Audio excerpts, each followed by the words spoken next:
We started? Talk to our friends. Yeah, it's running. How you doing? Well, it's great to be here with Melvin Masters. That's right. This is our continuing winemaker series here at Wine of the Month Club, and we were tasting some wines. I said, you know, we've got to get you on camera.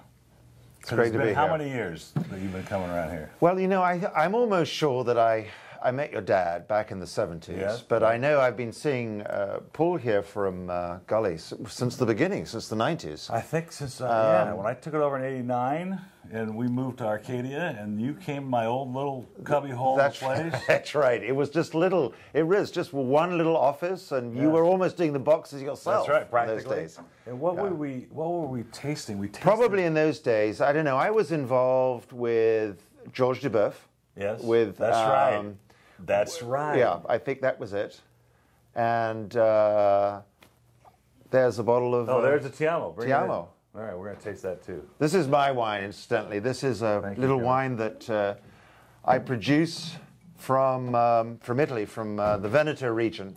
It's 100% organically farmed grapes. Yes. And the thing about organic, you know, there's a lot of, as you know, there's a lot of nonsense talked about organic, and people don't understand quite what it is. This is not an organic wine. No. It is a wine that is made from organic grapes. So it's sort of like if you go and buy a tomato or a tomato, depending on where you come from, and you're making a sauce with it, you buy good quality tomato and you're going to make a better sauce. So the same theory holds with grapes. If you grow them organically, fruit's going to be better, and better fruit makes better wine. Right. So that's why the difference between organically, and I've seen this many times, and I don't, does it say here? It is right here, made from, so right there on the label, do you see? Oh, there it is, right. Yeah. We tasted this last night with the staff and they loved it.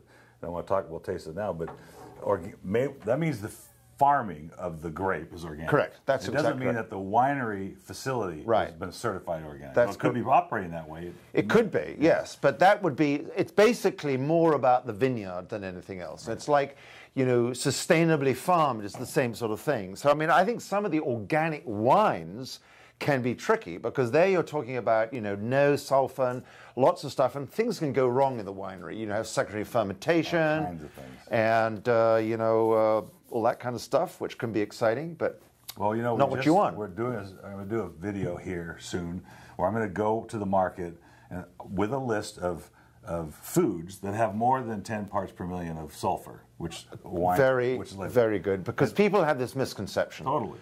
And they think that, you know, they say the wine has sulfites. Every wine, 99.9% of wines have sulfites. The reason that some people say I get a headache from sulfates is simply because they're probably buying a wine that actually has got sugar added to it. That's what's giving them the headache. That's the headache. Let's taste this. Okay. There's your glass over there. So, yes. And the other problem is, you know, you're sitting on the beach in Saint-Tropez and you're drinking this beautiful wine in July and it tastes delicious, and then you have that same wine back in New York. It's February, and hey, it doesn't taste the same. That's exactly right. They go, I had this wine, it tastes different. I know, exactly, yeah. You were relaxed and you weren't doing anything. But you know what I liked about this? You know, we get a lot of Pinot Grigios in here, and I think the Veneto is the best place for Pinot Grigio. Yep. I think it should be bright, crisp, fruity, fun to drink. I don't think it should be like Santa Margherita, where it's oaked and expensive. But you said the most important word to me, which is fruity. Mm-hmm. And I think a lot of Pinot Grigio is very one-dimensional. It can be a very boring white wine. You know, some of it is a little bit like good battery acid. But I think that Pinot Grigio needs fruit, and this has some beautiful fruit. Tiamo means I love you. Right. That's right. Yeah, I see it on the back, too. Sorry, Italian lesson for the day, but I thought this was a beautiful package. I thought the wine was a great indication of what Veneto Pinot Grigio should taste like.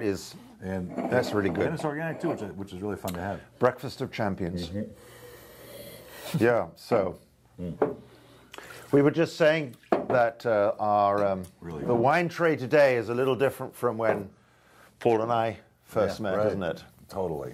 Then this is now your brand. When you were at Georges Duboeuf when we were talking about that earlier, which was a wonderful brand of Beaujolais and things. But you also started a brand back then, which was very successful for a while, Les Gemelles. Right. It was Janie and Mel. It was the first. We've figured that. That's right. And actually, it was in the old days, back in 1990, from France, all the wines that were sold were mostly from the name of the appellation, like Minervois, Corbière, Côte d'Or, and so forth. Yes. And we decided to do a line of wines that had the varietal name on the label, and that was one of the first brands that did that. And then we sold it, and then a few years later, we started a thing called Tortoise Creek, right, which this is, and that was named actually after our house in Provence, which was actually, we had all these little tortoises running around, swimming in the stream. My wife would go and feed them. And they became known as the litre family, with hectolitre and milliliter and the centiliters. So the house was called Le Riso de Tortue, and this is my little wine. And we buy this actually we actually buy the finished wine and do the blends. And this comes from a wonderful little winemaker, two little winemakers down in the Languedoc region. And what I love about this, Paul, as you see, is that it doesn't have any oak. It's fresh, it's bright, it's such a pretty wine. So this brand has been, I remember you bringing this, and I can't remember what facility I was in when you brought the original Tortoise Creek with the different label. Yes, it's at least 10 years. Oh yeah, 10 years, 12. Yeah, wow, absolutely. That's great staying power in this business. Really, yeah, well, it really is. Yep, the wines are good. The quality, that's what you get. You get a good value, right? That's right. Staying power. Mind you, I think drinking lots of wine gives us staying power. That's true. Now this is Viognier, and we talked off camera that what I liked about it is it's not that they're very the viscosity of a Viognier can be very thick. Yes, I think that's right, and I think a lot of people's idea of Viognier is that it's very floral, very perfumed, a little bit heavy, oily, and the thing that's beautiful about this is that it has that lovely perfume of apricots a little bit, but it's bright, it's fresh, it's crisp, and wonderful character, and it's not overdone, and you can have it with food, you can have it as an aperitif. That's right. And there's no RS in it, I don't think, right? No, I've never seen none at all. No, it's completely dry. Lovely little wine. Le Verger is the name of the little region it comes from, which means the orchards, which is all the old apricot trees all around the property. Now, and then lastly, now this is something that we didn't make very many cases of, but I just love this little wine. It's like if you're going into if you found yourself in a little bistro in the middle of nowhere in Provence or the Languedoc, and you went into this wonderful restaurant and you asked for a carafe of their best local wine, this is sort of kind of what it would taste like. Clearly from the nose, yeah. You know, having gone through that experience, that's what you get. It is, but yeah. The wine is better than those typically, those carafe. Yeah, no, it is. Yeah. It is better. The vines that this come from are 60 years old. So I always say, you know, it's like, to me, vines are like people. And, you know, the older we get, can't wait to hear this, the better we get. Oh, okay, good. So that's my Well, it's interesting because you pitch. said that I'm sticking with it. Old vines, because usually you're going to make this big, voluptuous old vine wine. It's got thick and dark. But here you've made some carbonic maceration out of it, which means it's whole berry fermentation, which tends to lighten things a little bit. Yeah. But in this case, I sense it, but it's not overbearing. It's just, no, it just brings out the fruit a little bit. It brings out the brightness and the freshness in it. But it's still got that lovely old vine taste. It's got a little tiny bit of rusticality about it. I think it's just a great little wine. This with a little... I'm going to ask you an industry question real fast before we get off here. And that is, in 1986, I was on my way to San Francisco, ran to a friend of mine's father who was taking this idea to Napa. He worked for Reynolds Aluminum, which was putting a bag inside a box and selling wine. And, of course, now 30 years later, you know, you see them around for liters. Wow, yeah. A couple years after that, at a family party, I was talking to my wife's uncle, who's a plastics engineer, and he had helped Coca-Cola develop a synthetic cork that they attached to a bar cap, and they put it in their Taylor Cellars wines. Right. And that's 85 they were doing this. Yeah. Okay? And 30 years later now, we see synthetic corks. Yes. And now, the other day, South African wines came in here in these things. Plastic bottles. Yep. And I understand that somebody in Beaujolais bottled this and had a difficult time selling it. Do you think this has got any? What do you think this is? And this is a 750 milliliter bottle.